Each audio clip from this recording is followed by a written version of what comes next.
Hello दोस्तों, नमस्कार। स्वागत है आप लोगों का हमारे यूट्यूब चैनल एग्जामिन्स पॉइंट में। आज के हमारा जो टॉपिक है जीव विज्ञान का एक मोस्ट इंपॉर्टेंट टॉपिक है जिसका नाम है सेल यानी कि कोशिका। ठीक है, आज की इस वीडियो में हम लोग देखेंगे कि सेल क्या है यानी कोशिका क्या है। कोशिका के अलग अलग गुण पढ़ेंगे, मतलब कहाँ में क्या होता है, इस कोशिका का खोज किसने किया था, मृत कोशिका का खोज किसने किया था, जीवित कोशिका का खोज किसने किया था। सारे चीज को हम लोग आज आराम से पढ़ेंगे और समझ के पढ़ेंगे। ठीक है, एकदम पूरा आसान से, इतना आसान से समझाएंगे कि आप लोगों को तुरंत समझ में आ जाएगा। ठीक है, तो सबसे पहले हम लोग देखेंगे कोशिका का अध्ययन यानी कि कोशिका का अध्ययन मतलब कोशिका के बारे में पढ़ना, उसके बारे में ज्ञान प्राप्त करना।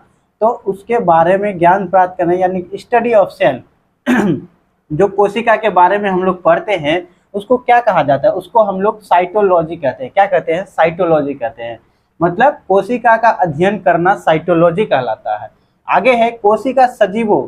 अब इसमें आगे वाला पॉइंट में दिखाएंगे, बताया है कि कोशिका सजीवों के शरीर का सबसे छोटी शरीर जो है, हम लोगों का जो ये शरीर बना हुआ है, इसके अंदर में ये जो है सब जितना भी है, हड्डी पसली बॉडी चमड़ा जितना भी है हम लोगों के शरीर में, सब चीज में कोशिका का योगदान है। यानी कि कोशिका बहुत छोटा है, उसी से मिलके हम लोग का शरीर बना हुआ है। ठीक है, तो वही बोला है यहाँ पे कि सजीवों का शरीर का सबसे छोटी क्रियात्मक तथा रचनात्मक, बोले ना, बनावट जो कार्य करता है हमारे शरीर में, जितना भी ऑर्गन्स है, लिवर, किडनी, फेफड़ा, दिल हो गया, जितना भी चीज है, सारा काम जो करता है वो कोशिका के वजह से ही करता है। ठीक है, अगला है इसका संरचना मतलब बनावट, मतलब कोशिका द्वारा बना हुआ है। आगे है कोशिका का खोज किसने किया था।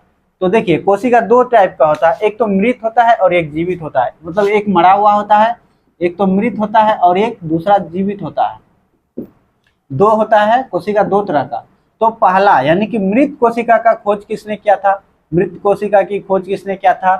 सन 1665 ईस्वी में रॉबर्ट हुक ने किया था।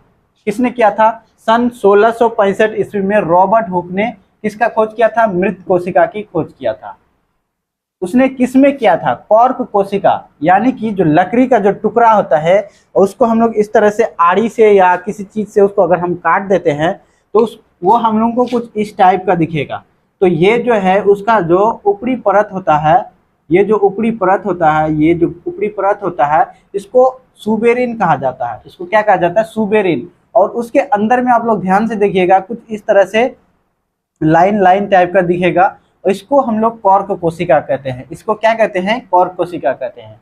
और ये जो है कॉर्क कोशिका के जो चारों ओर रहता है, ये जो कॉर्क कोशिका, ये जो रेड कलर का आप लोग को दिख रहा है, ये जो लाइन दिख रहा है, इसका नाम है सुबेरिन। अब सुबेरिन जो है कहाँ में पाया जाता है? कॉर्क कोशिका के चारों तरफ जो पाया जाता है, ये जो ब्लू कलर का लाइन जितना है, ये सारा कॉर्क कोशिका है।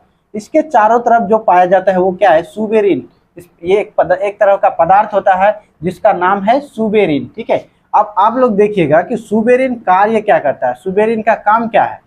सुबेरिन जो है कॉर्क कोशिका को गैस रोधी और जल रोधी बनाता है। मतलब क्या कि इसका गैस रोधी और जल रोधी का क्या मतलब हुआ कि सुबेरिन क्या करता है, पेड़ के अंदर में जो बाहरी गैस होता है और बाहर से जितने भी जल आता है उसको अंदर जाने से रोकता है। रोधी मतलब रोकना।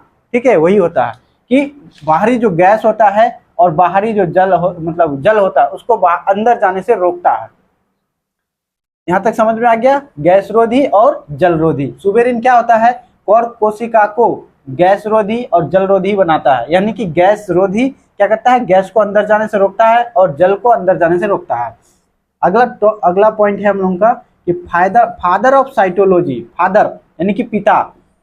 साइटोलॉजी का मतलब क्या हुआ? कोशिका विज्ञान। साइटोलॉजी मतलब कोशिका विज्ञान का पिता, फादर ऑफ साइटोलॉजी किसको कहा जाता है? रॉबर्ट हुक को कहा जाता है। किसको कहा जाता है? रॉबर्ट हुक को क्या कहा जाता है? कोशिका विज्ञान का पिता कहा जाता है। तो अब रॉबर्ट हुक का एक किताब था। रॉबर्ट हुक अपना एक किताब भी लिखा था, उसका नाम था माइक्रोग्राफिया। क्या था नाम उसका? माइक्रोग्राफिया। रॉबर्ट हुक का बुक का नाम क्या था? माइक्रोग्राफिया। आगे है भारतीय कोशिका विज्ञान के पिता। भारत का, ये किसी दूसरे देश का है, लेकिन हमारे भारत का जो है कोशिका विज्ञान का पिता किसे कहा जाता है? अरुण कुमार शर्मा सर को कहा जाता है। कौन, क्या नाम है? अरुण कुमार शर्मा। इसको हम लोग इंग्लिश में AK शर्मा यानी शॉर्ट में AK शर्मा कहते हैं। तो इसका अपना एक किताब था, अरुण कुमार शर्मा सर का भी अपना एक किताब था। उन्होंने किताब लिखा था जिसका नाम था द सेल। द सेल ये कोशिका के ही बारे में लिखा था, जिसका नाम क्या था? The cell. अगला पॉइंट है जीवित कोशिका का खोज किसने किया था? क्या पॉइंट है? जीवित कोशिका। यहाँ पे आप लोगों ने देखा कि यहाँ मृत कोशिका बोला है, यहाँ पे जीवित कोशिका। मृत कोशिका खोज सन 1665 में रॉबर्ट हुक ने किया था। उसी तरह से मृत कोशिका की खोज 1674 ईस्वी में, कब? 1674 ईस्वी में लुईवेन हॉक नाम के एक वैज्ञानिक ने किया था। क्या नाम था? लुईवेन हॉक। क्या नाम था इसका? लुईवेन हॉक। तो इसका नाम है लुईवेन हॉक। इसने क्या किया था? 1674 ईस्वी में जीवित कोशिका का खोज, जो जिंदा हो, ठीक है, उसका खोज किया था। तो इसने किसमें किया था? इसने तालाब के पानी में उसका खोज किया था। किसमें? तालाब के पानी में खोज किया था। और इन्होंने किसमें किया था? लकड़ी के टुकड़े में किया था। लकड़ी का टुकड़ा क्या होता है? जब हम लोग लकड़ी को काट देते हैं, किसी वृक्ष को काट देते हैं, तो वो क्या हो जाता है? मर जाता है। तब वो मर जाता है, मर जाने के बाद उसका क्या होता है? सारा चीज, कोशिका भी मर जाता है। तो उन्होंने क्या किया था? मृत कोशिका की खोज किया था। किसने? रॉबर्ट हुक ने। कब किया था? 1665 ईस्वी में। और उसको क्या बोलता है? कॉर्क कोशिका बोला जाता है। अगला है, और इसने क्या किया था? लुईवेन हॉक ने क्या किया था? 1674 ईस्वी में जीवित कोशिका का खोज किया गया। तो ठीक है दोस्तों, आज की वीडियो में वैसे इतना ही। अगर आप लोगों को वीडियो पसंद आता है तो प्लीज चैनल को सब्सक्राइब कीजिए और वीडियो को लाइक कीजिए।